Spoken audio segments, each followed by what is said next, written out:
Gloria a Dios. Mateo capítulo 13.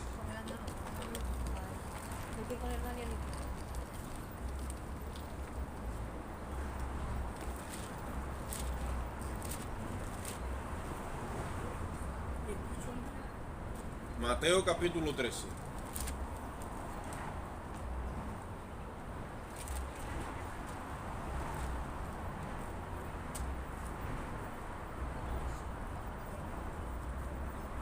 Los que entienden de edificación saben que una obra cuando se va a comenzar no se edifica para arriba. Empieza a cargar para abajo. ¿Sabes eso?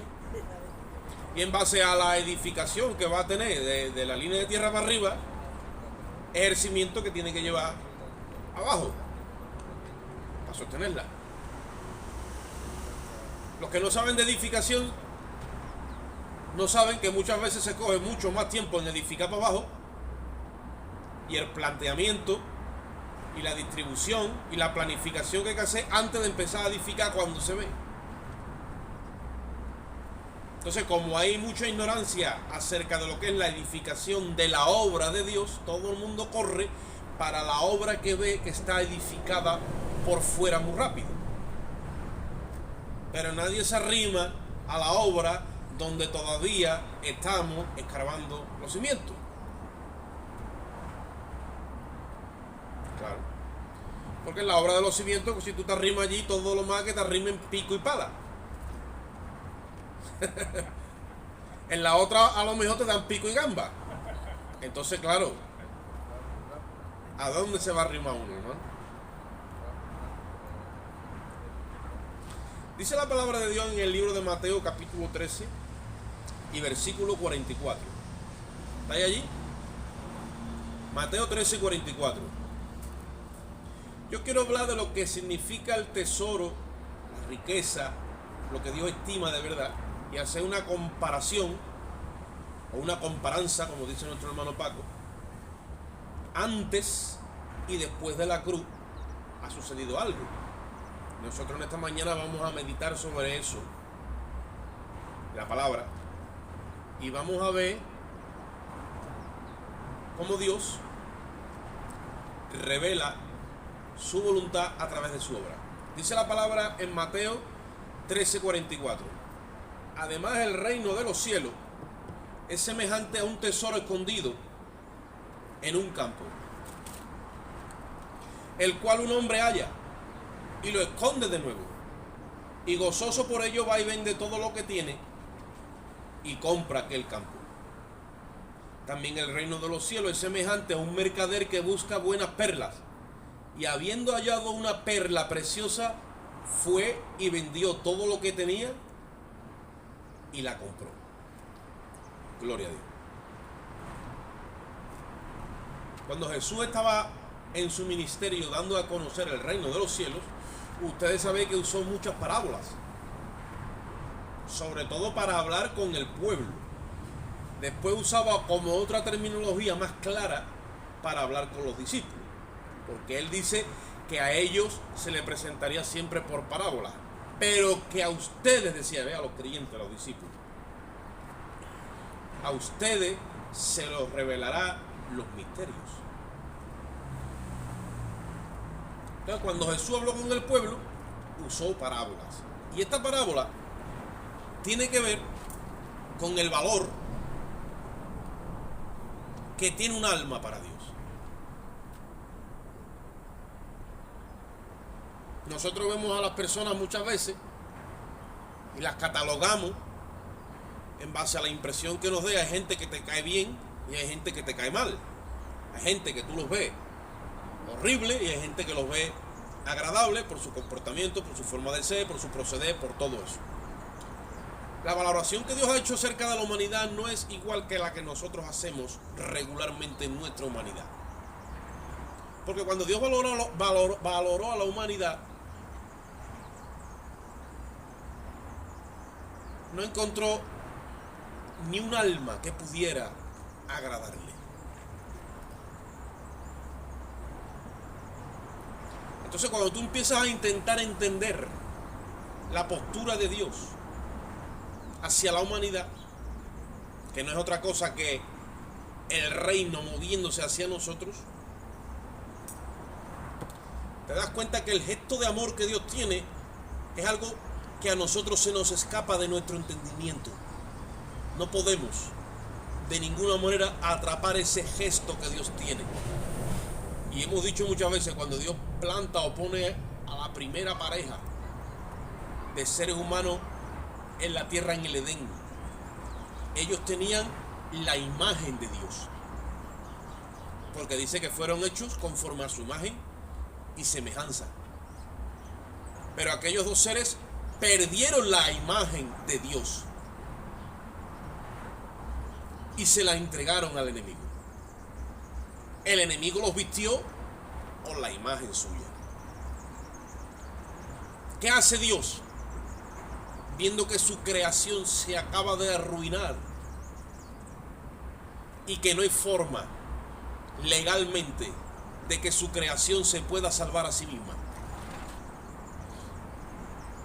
Dice Juan 3:16, una conversación que tuvo Jesucristo con Nicodemo. Y le dice Jesús a Nicodemo: de tal manera amó Dios al mundo que ha dado a su Hijo unigénito, para que todo aquel que en él cree no se pierda, mas tenga vida eterna.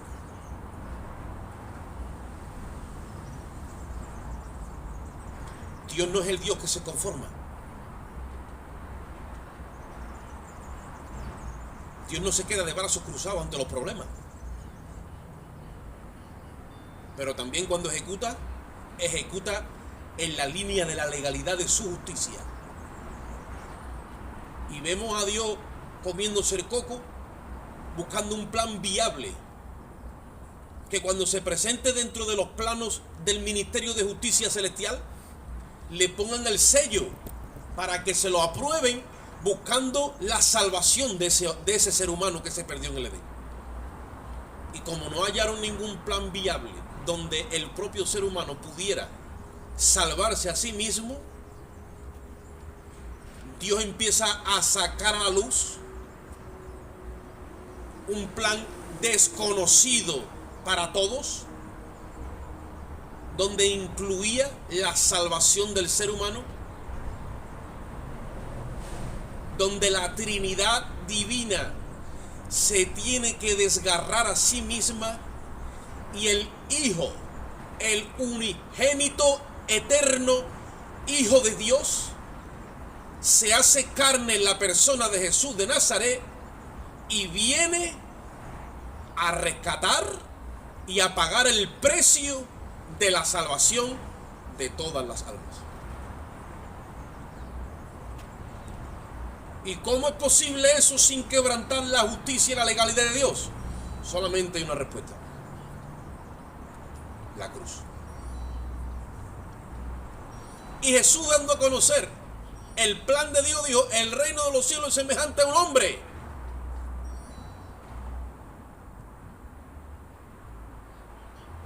que encuentra un tesoro escondido en un campo. Y ese tesoro, ¿qué es lo que es? Es tu alma y es la mía, escondida por ahí, en este campo. Y dice: el reino, es para que entendamos nosotros cómo piensan en el reino.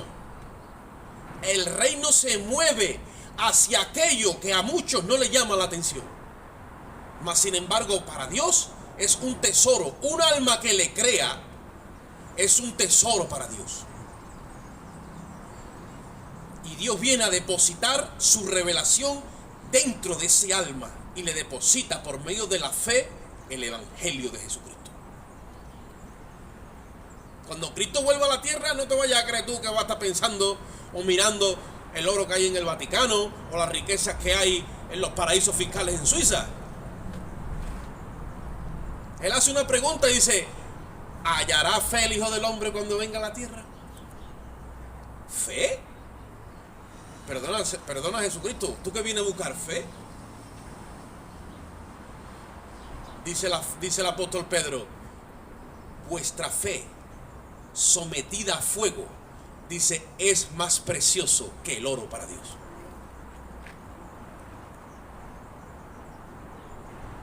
Y Jesucristo dice: el reino es así. Es como un hombre que busca, un mercader que busca un tesoro y se da cuenta que llega a un sitio, un campo. ¿Qué es el campo? Es el mundo.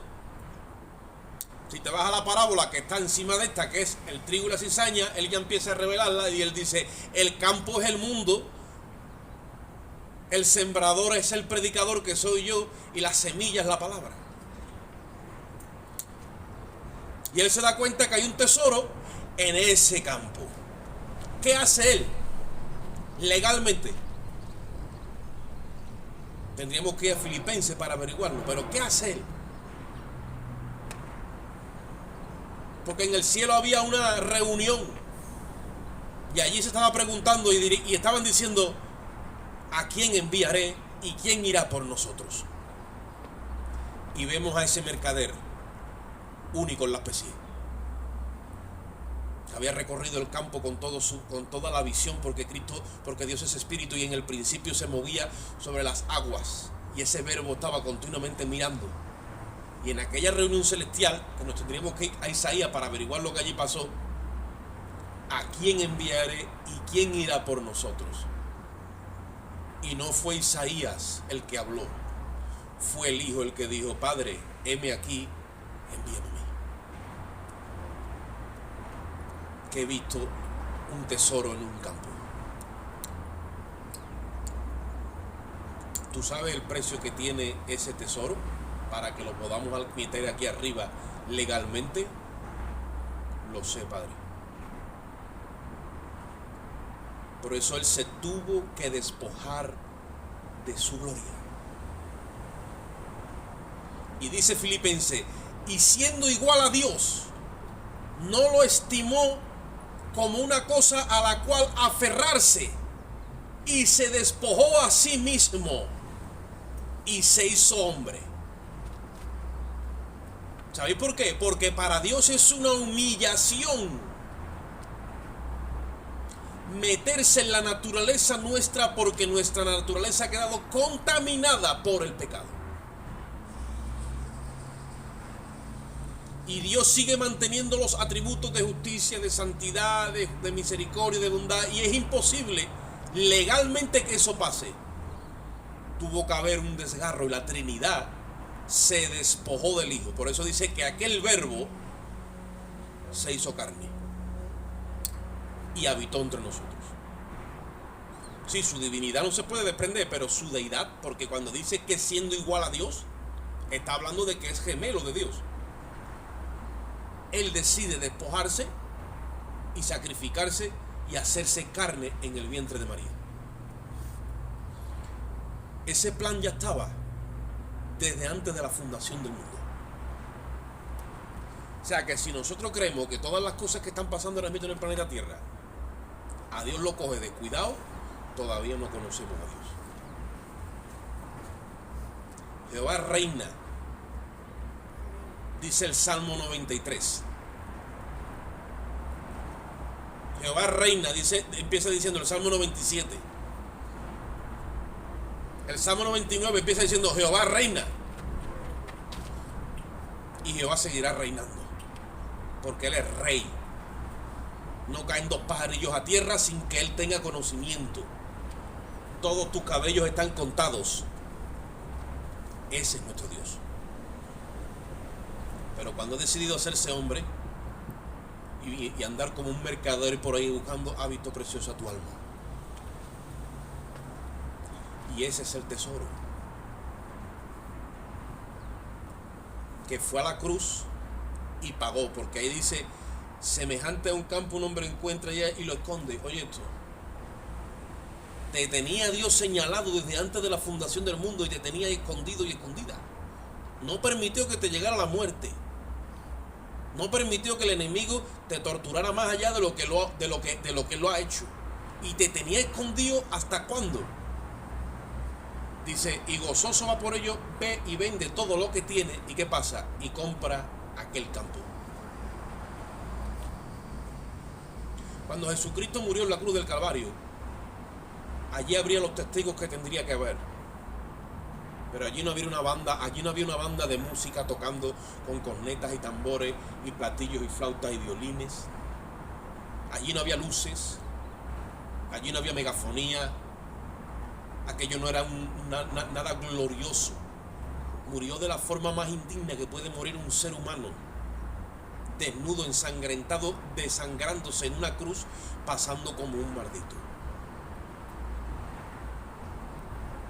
Pero resulta que ese evento ha sido el evento más glorioso, más gigantesco, más esplendoroso y más impresionante que se ha celebrado entre el cielo y la tierra: la muerte de Jesucristo en la cruz del Calvario. Por eso cuando el apóstol Pablo se levantaba y predicaba, dice: yo no me predico a mí mismo, yo predico a Cristo y a este crucificado.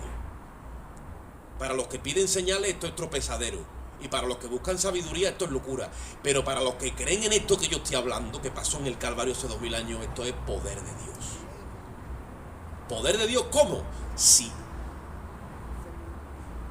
Porque te das cuenta que en ese momento entra en tu corazón ese mercader que te rescata y te tiene como un tesoro preciado. Y resulta que el reino, tú tienes la revelación ahora. ¿Cuánto Dios ama a un alma? Que se nos está olvidando la revelación del reino. Que están las almas alrededor nuestra y se nos olvida que Cristo murió también por ellas.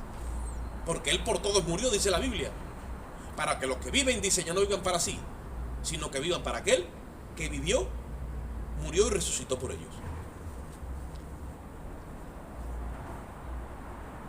Si seguimos leyendo, vamos a ver, dice, también es semejante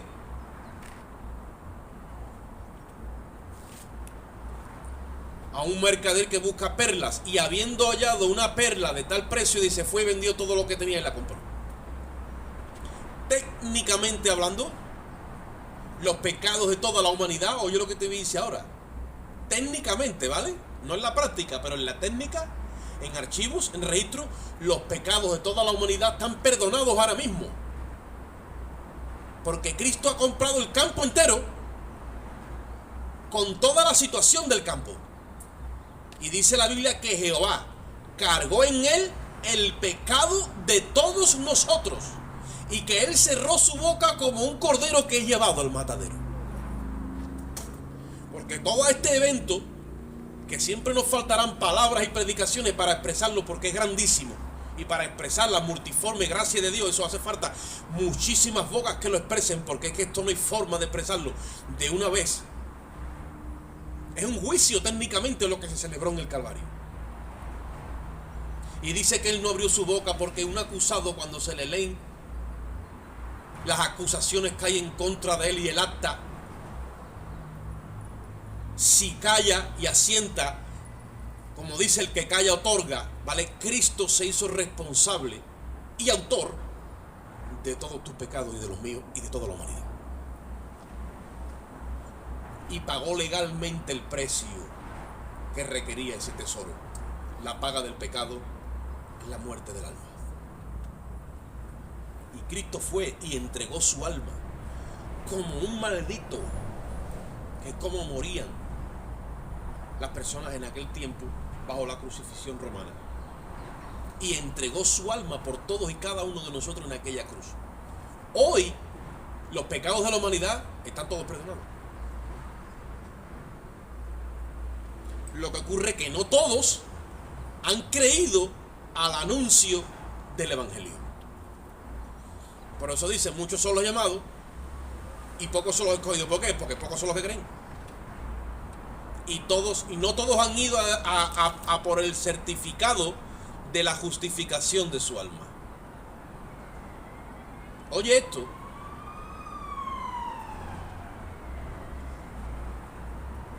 Por eso dice que el que tiene al Hijo tiene la vida. Dice, pero el que no tiene al Hijo no tiene la vida. Porque cuando tú anuncias el Evangelio, ya no solo están rechazando a Dios, sino que están rechazando el sacrificio que Dios ha hecho por la humanidad. Porque ese mercader ha vendido todo. O sea, ha visto tal valor en nosotros como una perla escogida de gran precio, que ha vendido y ha dejado todo lo que tenía por comprar eso. Mas sin embargo, cuando trasladamos todo este tesoro después de la cruz, no vemos la misma sustancia, el mismo mover, el mismo sentir, no lo vemos. En ese tesoro, cuando lo trasladamos ahora, porque ese tesoro somos nosotros, que Cristo nos ha rescatado, que Cristo ha pagado por cada uno de nosotros. Ahora ese tesoro, siendo nosotros, es lo que Dios escoge para descargar o vertir su presencia y expresarse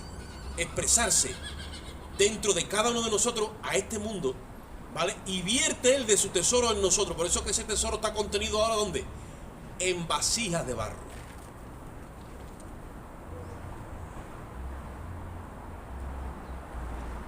Y el otro día hablaba yo con una persona y le tenía que decir esto. Hay revelación en la iglesia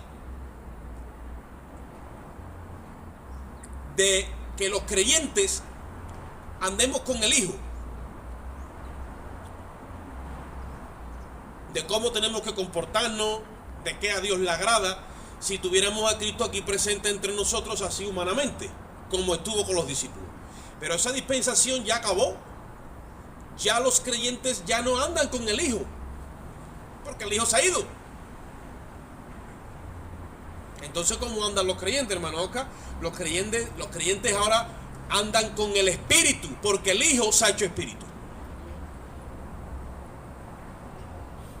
Y en esta dimensión, o en esta línea de tiempo, o en esta revelación que debemos movernos, no hay revelación de cómo tenemos que andar con ese Cristo resucitado hecho Espíritu.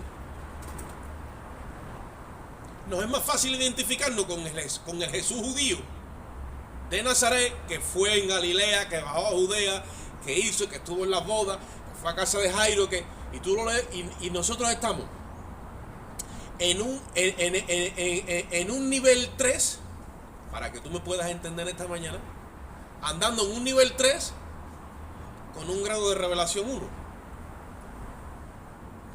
Esto es como cuando el coche se te queda en 3 cilindros y tiene 4.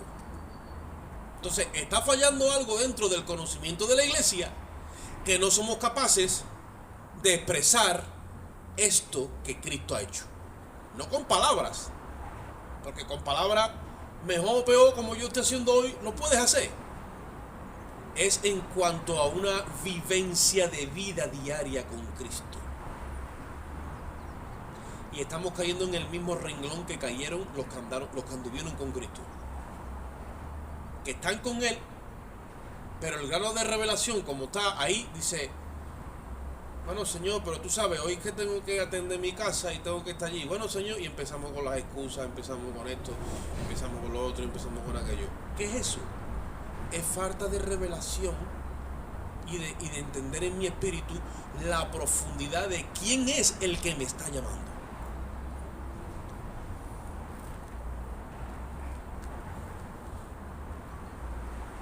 Si yo digo, voy al culto, dice, bueno, y yo me imagino en el culto, ¿qué voy a hacer hoy? Voy a llegar allí, me voy a sentar, voy a estar compartiendo, y eso es lo que a lo mejor expreso en mi mente, y digo, bueno, pues yo, ¿pero por qué? Porque lo mido en ese orden. Y si lo mides todas las cosas en tu vida de esta forma, no mires qué tienes que hacer o qué tienes que dejar de hacer, no, mira quién es el que te ha llamado, no mires la obra, mira la persona, mira quién te ha llamado, mídelo en el grado de su majestad. Mídelo en el grado del peso que tiene. ¿Quién es Él? Él es tu bendito Rey y tu Salvador. Él es tu Señor. Él es todo. Pero se nos van, o sea, perdemos la apreciación de las cosas. Si tú dices, hermano, que yo tengo necesidad de comer y de dormir, me parece perfecto. Son necesidades que tu ser humano, o sea, tu humanidad tiene. Pero no me puedes cuestionar que la comida me la puedes poner a la misma altura que el aire que respira. Porque el aire que respira es a cada minuto, a cada segundo, a cada instante. La comida puede esperar. Pero nosotros empezamos a trajinar el asunto y le damos una importancia a la comida igual que al aire que respiramos. Y tú dices, ¿y eso por qué? Te estoy cogiendo un ejemplo, ¿vale? Para que me sigas. Es por la falta de revelación de quién es Cristo en el Espíritu. No estoy entendiendo bien la profundidad del asunto. ¿Y por qué tú sabes que yo no lo estoy entendiendo, hermano Oscar? Porque veo tu proceder y veo el mío. Si hay algo que yo hago continuamente, lo hago con el consciente y con el inconsciente ya también lo estoy haciendo. Me estoy continuamente examinando a mí mismo. Y muchas veces me cojo fuera de base. ¿Sabéis lo que es eso? Fuera de juego. Y yo mismo me digo, ¿y yo qué hago haciendo esto? O pensando esto, y con estas intenciones, y esto que hace en mi cabeza, esto cómo se ha filtrado, digo yo. Y ahora empiezo y pongo radar, y me pongo a buscar. Aquí hay una filtración. Pues ya está el hermano Oscar con el clorocaucho en la azotea, juntándole. Esto no se puede. Mi cabeza tiene que quedar impermeable al pecado, al mundo y a todo lo que me viene de afuera. Y tiene que estar permeable a la voluntad de Dios. Entonces, la falta de entender eso en el grado en el que se me exige, muchas veces hace que yo no esté a la altura del llamado. Vamos un momentito a 2 de Corintios.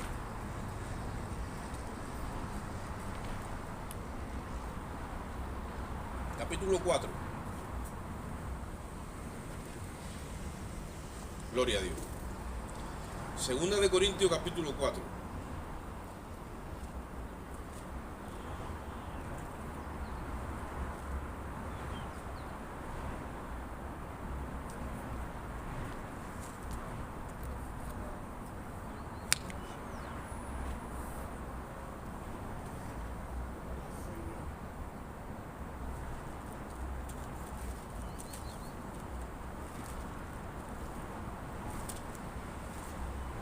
Decía el otro día un hermano, baja el nivel porque yo no puedo procesar tanto.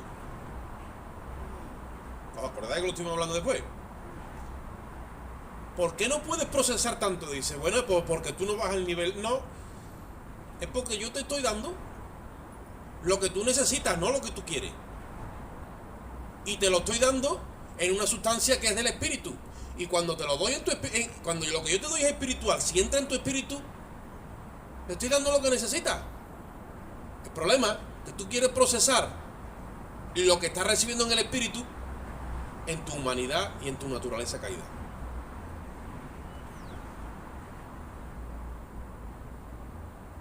Y claro, si tú vienes con el platito y ahora llego yo y te vierto medio océano Índico, tú dices, hermano, aquí hay algo que no me está cuadrando.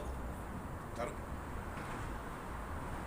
Pero es que lo que en el espíritu es el océano, o sea, lo que en el espíritu es un poquito, para nosotros aquí en lo natural puede ser un océano. Y tú dices, aquí hay algo que no está bueno. Sí, ¿quién está fallando?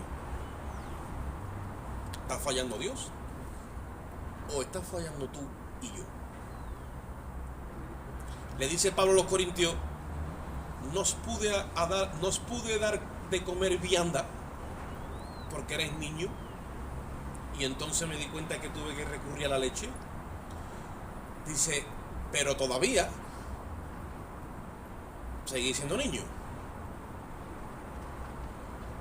Y yo llego con las neveras preparadas y los filetes y las tortillas, y tú me vienes con el biberón para que te lo metas en el microondas y te lo caliente. Entonces tú miras la contraposición. Venimos a encontrarnos aquí con Dios y Dios trae el catering y nosotros le traemos lo nuestro, y ahora resulta que cuando nos sentamos a la mesa hay aquí una incongruencia de alimentación. ¿Por qué? ¿Se ha equivocado Dios o nos hemos equivocado nosotros? Hay un predicador que dice, no hay nada malo en ser niño en cuanto a las cosas de Dios, porque todos tenemos que pasar ese periodo. Cuando yo era niño, pues pensaba como niño, entonces tenía todo el tiempo en mente la salvación y los primeros rudimentos y las cosas de lo que es básico en la salvación, y la doctrina del bautismo y la doctrina del juicio y un montón de cosas. Pero cuando ya entonces yo tengo que entrar a las cosas que tienen que ver con términos de justicia, con parámetros de comprender lo que es el diseño de Dios, con el comportamiento, con muchas cosas, veo que esto ya a mí se me va de madre, y yo ya no sé ni dónde me puedo agarrar, porque veo que empiezo a arañar y lo que hago es baja como los gatos cuando se quieren agarrar un cristal, que lo único que hacen es el ruido de las uñas. Entonces, ¿qué está pasando? Y dice un predicador, hombre, si hay creyentes que son en la fe, son niños, pues normal. Dice, el trauma es cuando tú coges, le das el biberón a un niño y cuando le retira el biberón le tiene que pasar paño por el bigote.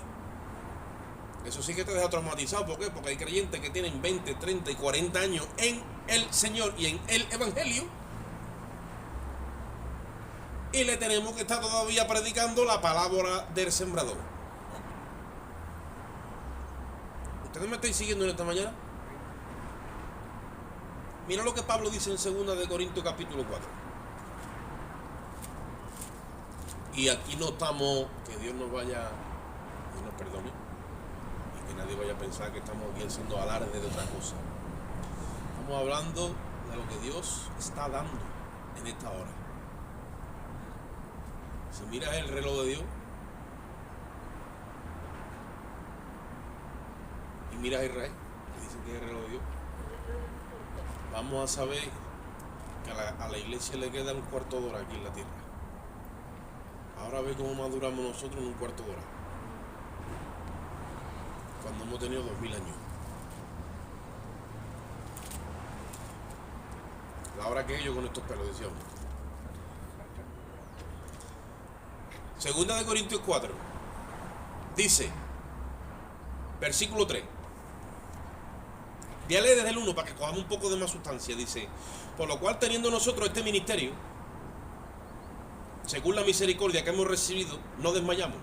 Antes bien renunciamos a todo lo que es oculto y vergonzoso, no andando con astucia ni adulterando la palabra de Dios, sino por la manifestación de la verdad, recomendándonos a toda conciencia humana delante de Dios. Yo no sé si había entendido, pero ese es Pablo diciendo, cuando nosotros estamos ministrando esto, nosotros no lo estamos haciendo con astucia, ni adulterando la palabra de Dios, como inflando esto para que esto, no. Lo estamos haciendo en una transparencia que nos recomendamos a la conciencia de los que nos estén escuchando. Mira cómo él lo presenta, para que la conciencia del oyente juzgue. Claro que pasa, cuando el oyente en el ministerio del apóstol Pablo recibía esta palabra, la persona se veía desnuda, se veía con sus delitos y pecados delante de un tribunal y sabía, automáticamente quedaba consciente de que era culpable en el Tribunal Supremo y que ahora tenía que rendir cuentas delante de ese tribunal. Mira la eficacia que tenía este hombre en el ministerio que recibió de Jesucristo. Porque él no predicaba ni bautismo en agua, como tuve que decir los otros días, ni sea, a mí Cristo no me envió a predicar la cruz. Un ministerio eficaz. Dice en el versículo 3, pero si nuestro evangelio está encubierto, entre los que se pierden está encubierto, dice, en los cuales el Dios de este mundo, de este siglo, cegó el entendimiento de los incrédulos para que no les resplandezca la luz del evangelio de la gloria de Cristo, el cual es la imagen de Dios. Si dice la epístola del evangelio, de la gloria, de la luz, ya uno dice, escúchame, ya me he perdido y ya no sé ni dónde está, porque usa una terminología que es abstracta y nosotros la tenemos que procesar en el espíritu. Por eso que os dije antes, puede ser que de Jesús de Nazaret sepamos mucho, pero andar con Jesús de Nazaret hecho espíritu sabemos muy poco. Y tú dirás, bueno, ¿y eso qué pasa ahora? Que Dios requiere de su iglesia que ande en la revelación del Cristo resucitado hecho espíritu. Para eso nos han dejado las epístolas. Que son muy densas las epístolas, claro. Que me dan esto y con esto tengo yo ahora, sí. Porque tú ahora tienes que entender la inmensidad de Dios, para tú entender la grandeza de Dios, y que esa grandeza de Dios, Dios la está derramando sobre una vasija de barro, la cual eres tú. O sea que tú tienes que contener en ti mismo un océano. ¿Cómo es posible? Lo imposible para el hombre es posible para Dios, porque Dios está preparando en ti un depósito, que es el depósito del Espíritu. Y el Espíritu contiene todo lo que Dios tiene. Está contenido ahí. Dice en el versículo 5, porque no nos predicamos a nosotros mismos, sino a Jesucristo como Señor, y a nosotros como siervos por amor de Jesús. Oye lo que te dice ahora, que no es una gran revelación, pero puede ser una revelación para ti. Cuando tú, siendo libre, porque tú has sido liberado y tienes otra vez libre albedrío que perdió Adán en el Edén, escoges predicar a Cristo como Señor y hacerte siervo de los demás. No que tú te tienes que hacer siervo por la fuerza, no, tú lo escoges por amor a Dios. Ahí es cuando Dios empieza a revelar la gloria de Cristo en ti. Hermano, pero es que servirle a los demás tiene guasa. Me lo dice a mí, me lo cuenta a mí. Que aquí al final cada uno es de su papá y de su mamá, y uno tiene una historia y otro tiene otra. Y a este hay que cargarlo con esto, y al otro hay que cargarlo con lo otro, y a aquel no puede con esto, y a aquel no puede con el otro, y tú, en vez de a lo mejor quejarte, te callas, te va a la presencia de Dios, y Dios te dice, pero he sido yo el que te ha llamado. Y tú sabes lo que yo quiero de ti, que te hagas siervo de ellos, y que me los cuide. Y yo te voy a dar la revelación. Y llega un momento que tú predicas a Jesucristo como Señor y te haces siervo de los hombres por amor a ese Señor que tú tienes. Y cada vez que tú eliges eso, más gloria va cayendo en la vasija. No que vienes a que te sirvan, no, que vienes a servir. Y estás dispuesto a hacer el servicio más grande como también el más insignificante. Porque Jesucristo, la noche en la que fue entregado, dice la Biblia, que se quitó esto que usaban los maestros rabinos, porque él es maestro, y cogió una toalla, se la ciñó a la cintura y le lavó los pies de discípulos. En aquel tiempo los que hacían lavacro de pie eran los siervos de las casas. Y dijo, ustedes ven que las naciones se enseñorean los unos de los otros, los gobernantes se enseñorean de las naciones, ¿no? Sí, dice, no será así entre vosotros, sino que el mayor, oye esto, ¿quién es el mayor? El mayor es el pastor, es el que manda y el que predica, y ¿no? O en la hermandad, el día que sale la procesión, que tú ves, el hermano mayor que sale con el vará, y aquí la Virgen en la americana. No. El mayor es el que tiene revelación de quién es él. Y contra mayor sea la revelación que tú tienes, más humilde tiene que ser el servicio que tú tienes que prestar a la iglesia. Porque si no, no hay revelación ninguna. Y no hay mayordomía ni hay mayor ninguno. No hay. Por eso tú ves al apóstol Pablo con la revelación que tenía y estaba continuamente sirviendo a los hermanos. Y se hizo siervo de los hermanos por amor a Cristo. Y le tuvo que decir a los corintios, escúchame, que yo no me predico a mí mismo, que yo estoy predicando a Jesucristo como Señor. Y nosotros, cuando decía nosotros, es él, Timoteo, Bernabé, Tito, todos los colaboradores, nosotros somos siervos de ustedes por amor a Cristo. Y que somos perseguidos, sí, pero que no estamos desamparados en esto. Versículo 6. Porque Dios, que mandó que de las tinieblas resplandeciese la luz, que eso es algo que pasó en la creación, es el que resplandeció en nuestros corazones para la iluminación del conocimiento de la gloria de Dios en la faz de Jesucristo. O sea, en otras palabras, de la misma forma que fue en la creación y Dios dio una orden, así cuando Dios te ve a ti predicando a Cristo como Señor y haciéndote siervo de los hombres porque has escogido eso, nadie te ha obligado, tú por amor a él has escogido hacerte siervo de los hombres, viene el mandato también de Dios, y Dios separa las tinieblas de la luz, y Dios ordena que en ti caiga más revelación de su gloria, y cada vez se vea en ti más el rostro de Jesucristo.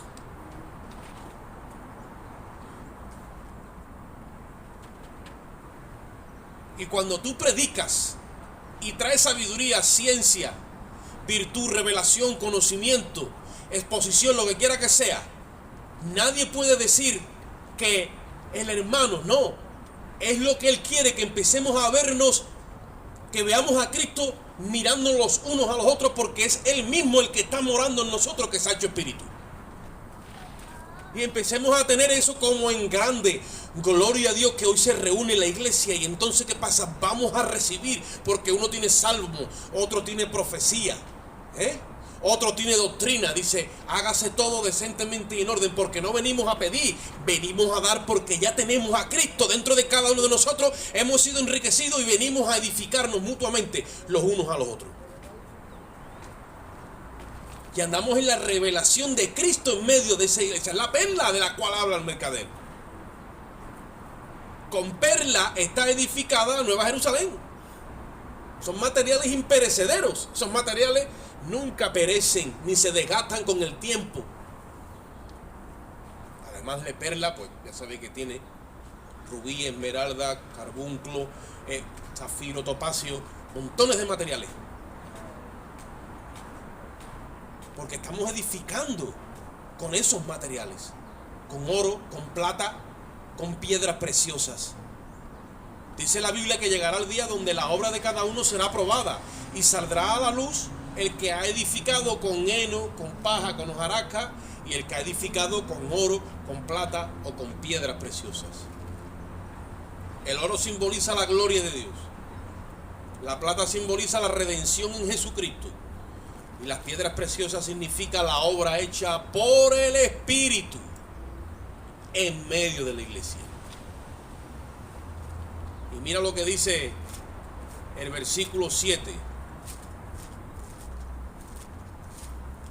Se me ha desplazado. Dice, pero tenemos este tesoro.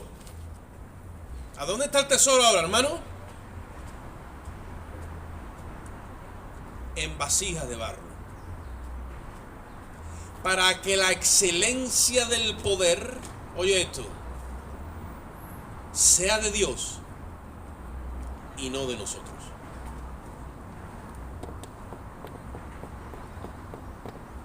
Por eso dice, estamos atribulados en todo, porque Dios permite que te lleguen las tribulaciones, pero no estamos angustiados. Estamos en apuros, pero no desesperados. Somos perseguidos, mas no desamparados. Derribados, mas no destruidos. Llevando en el cuerpo por siempre, por todas partes, la muerte de Jesús. Porque predicamos a Cristo crucificado, dice, para que también la vida de Jesús se manifieste en nuestro cuerpo. Cuando esa revelación está en nosotros, ya eso empieza a salir hacia afuera. Yo no puedo venir aquí a pensar que Jesucristo está en el cielo. O que va aquí una movida de esta, como le llaman, sobrenatural. No, no es sobrenatural. Lo que llaman muchos lo sobrenatural de Dios, la iglesia lo tiene que llamar por su correcto nombre. Es lo natural.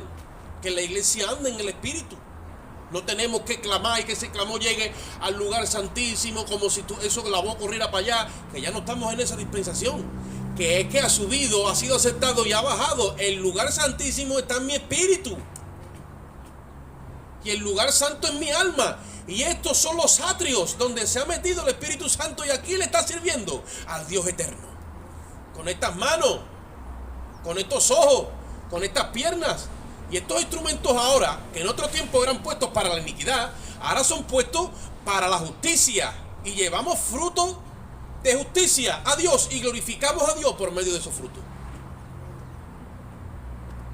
Por eso tengo que venir aquí con la expectación de a ver qué me va a decir Dios por mi hermano, o qué esto va a tener conmigo, o qué el otro me va a aportar, o qué. ¿Por qué? Porque veo a Cristo en mi hermano, ahí está metido. Y tengo que estimular que mi hermano saque lo que tiene de Cristo, que está en esa vasija de barro, pero que eso es la excelencia de ese tesoro, el cual Él compró con tanta sangre y con tanto un precio, ahora lo ha dejado dentro de nuestros corazones. Y cuando nos agitamos un poquito en el Espíritu, empieza a salir esa gloria. Y ahí es donde yo me edifico.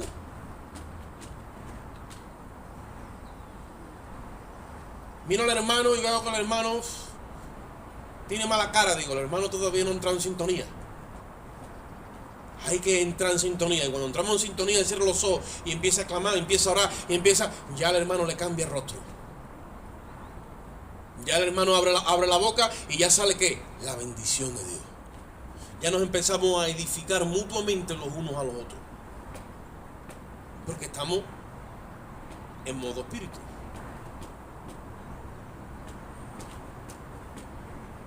Pero perdemos eso de vista y caemos otra vez en el renglón que parece que el Señor está con nosotros.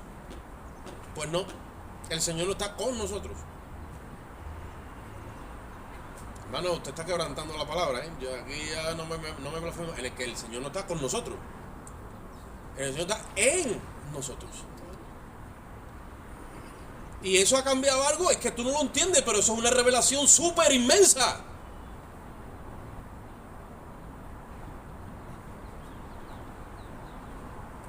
Yo escuché un pastor que decía que se sentaba en el coche y le decía al Señor: siéntate aquí a mi lado, Señor, y ministrame y ven conmigo. Y yo ya no llevo aquí la Virgen de Rocío, sino que tú ahora estás aquí conmigo. Y él hablaba en todas esas revelaciones y él hablaba todo el tiempo como que iba con el Señor al lado. Claro, tú escuchas eso y tú te metes en esa prédica y en esa enseñanza, en esa revelación, y yo ya iba también con el Señor al lado. Hasta que te contrastas con la escritura, dice, yo no, y te dice un día el Señor, yo me metí aquí, y tú dices, ¿dónde está? Y lo estás buscando por todos lados por fuera y resulta que está dentro.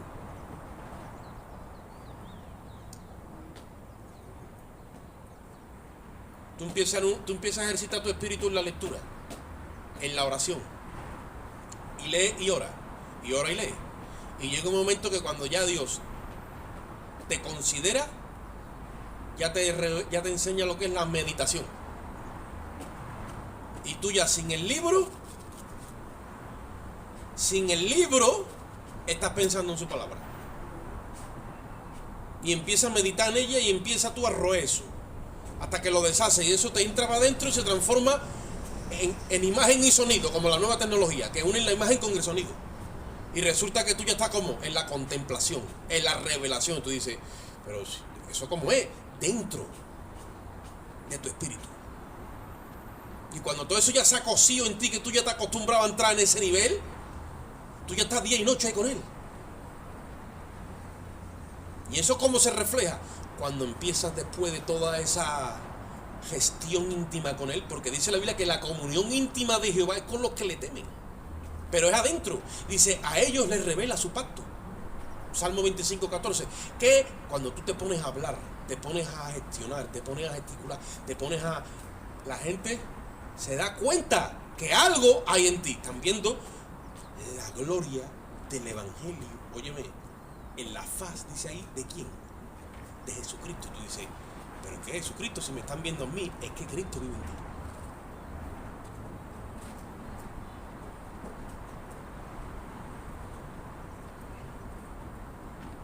Dice, como digo uno, dice, pues anda, que con la cara que yo tengo, como para que Cristo viva en mí.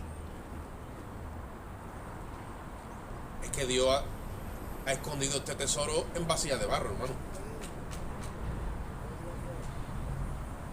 No hay nada más lindo y más precioso y más bello que ver a un hermano feo, pero bien feo, lleno de la gloria de Dios. ¿Eh?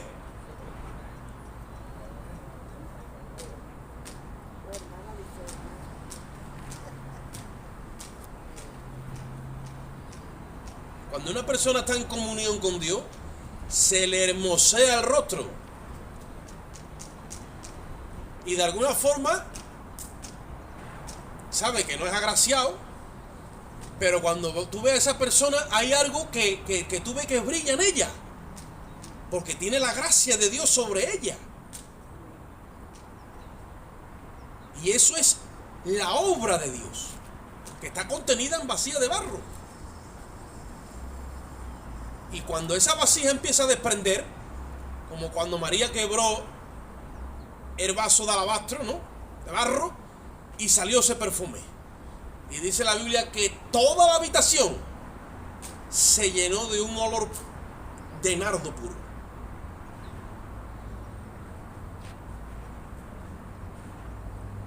Tenemos que aprender a movernos en la sustancia. Vamos a dejarnos ya de eau de toilette y vamos a entrar en la sustancia. Tú ahí con el taponcito, bien enroscado. Y Cristo tu Señor y tus hermanos, tu siervo de ellos por amor a Cristo.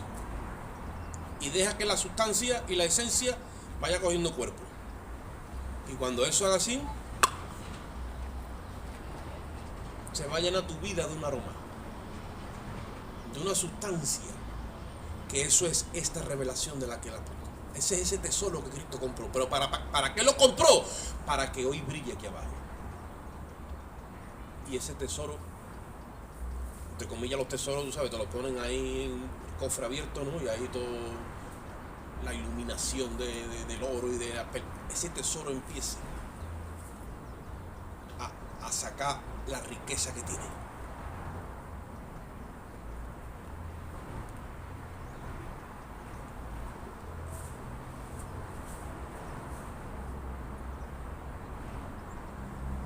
Cuando empezamos a tener la revelación de Cristo, oye, esto ya acabó, se te empieza a formar en tu espíritu el carácter de Dios.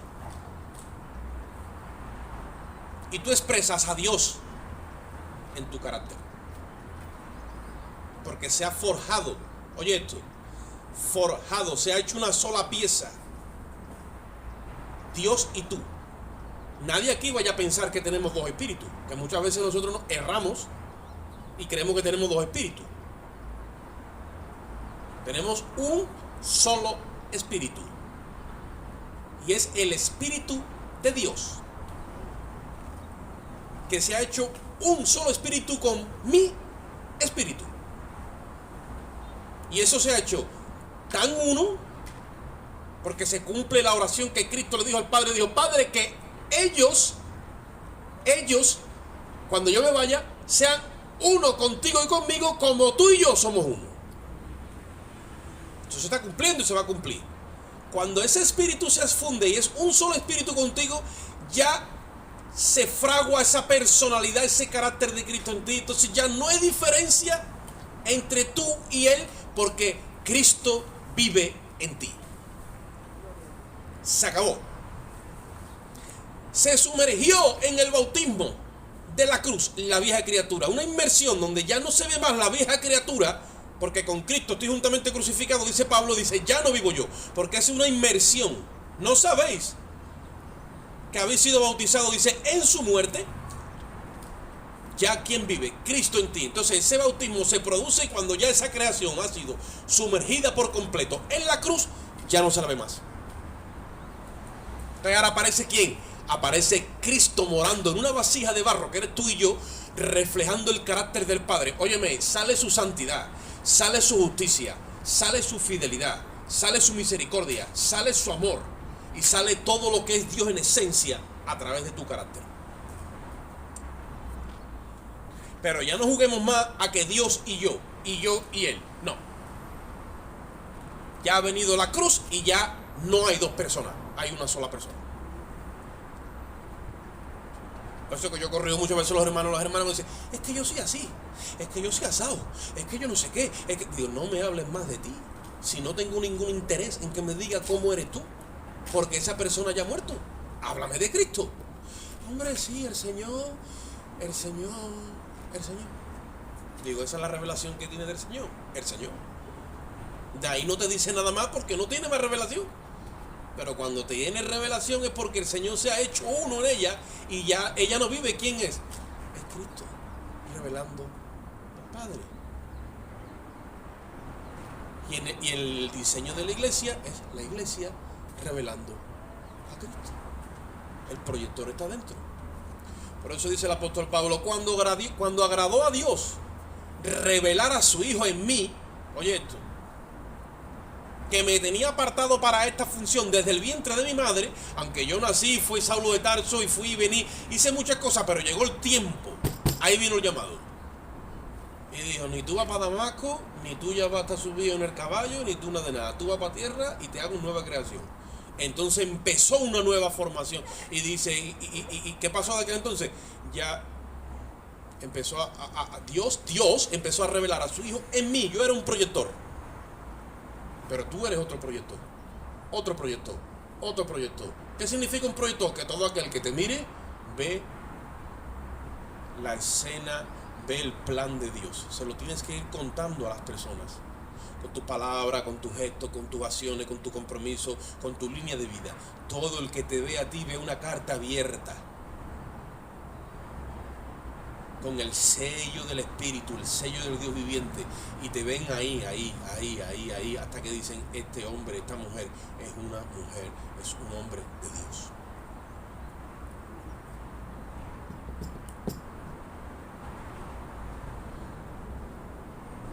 Mira lo que hemos hecho con el tesoro que estaba en el campo desde donde empezamos.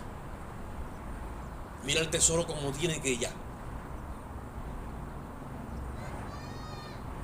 Yo sé que hay un poquito de diferencia entre cómo tendría que ir a cómo va, pero los tiempos se están acortando y nosotros tenemos que ir con los tiempos.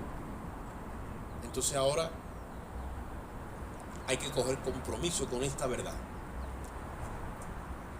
con la verdad. Amén. Gloria a Dios. Vamos a hacer una oración. Padre, te damos gracias en esta bendita mañana, Dios mío, por tu economía. Tú eres, Señor, el que nos das esta capacidad y la has depositado en cada uno de nosotros para que seamos pequeñas vasijas donde tú te has derramado, Dios mío, donde tu riqueza está puesta ahora mismo dentro de la iglesia, Señor. Ayúdanos como iglesia a entender la riqueza que hay en nosotros mismos. Ayúdanos en esta hora, Dios mío, a entender los parámetros de tu plan y a la altura en la que estamos en él, Señor. La función que tenemos que desarrollar como miembros dentro del cuerpo y como ministros tuyos, Señor, dentro de tu edificio.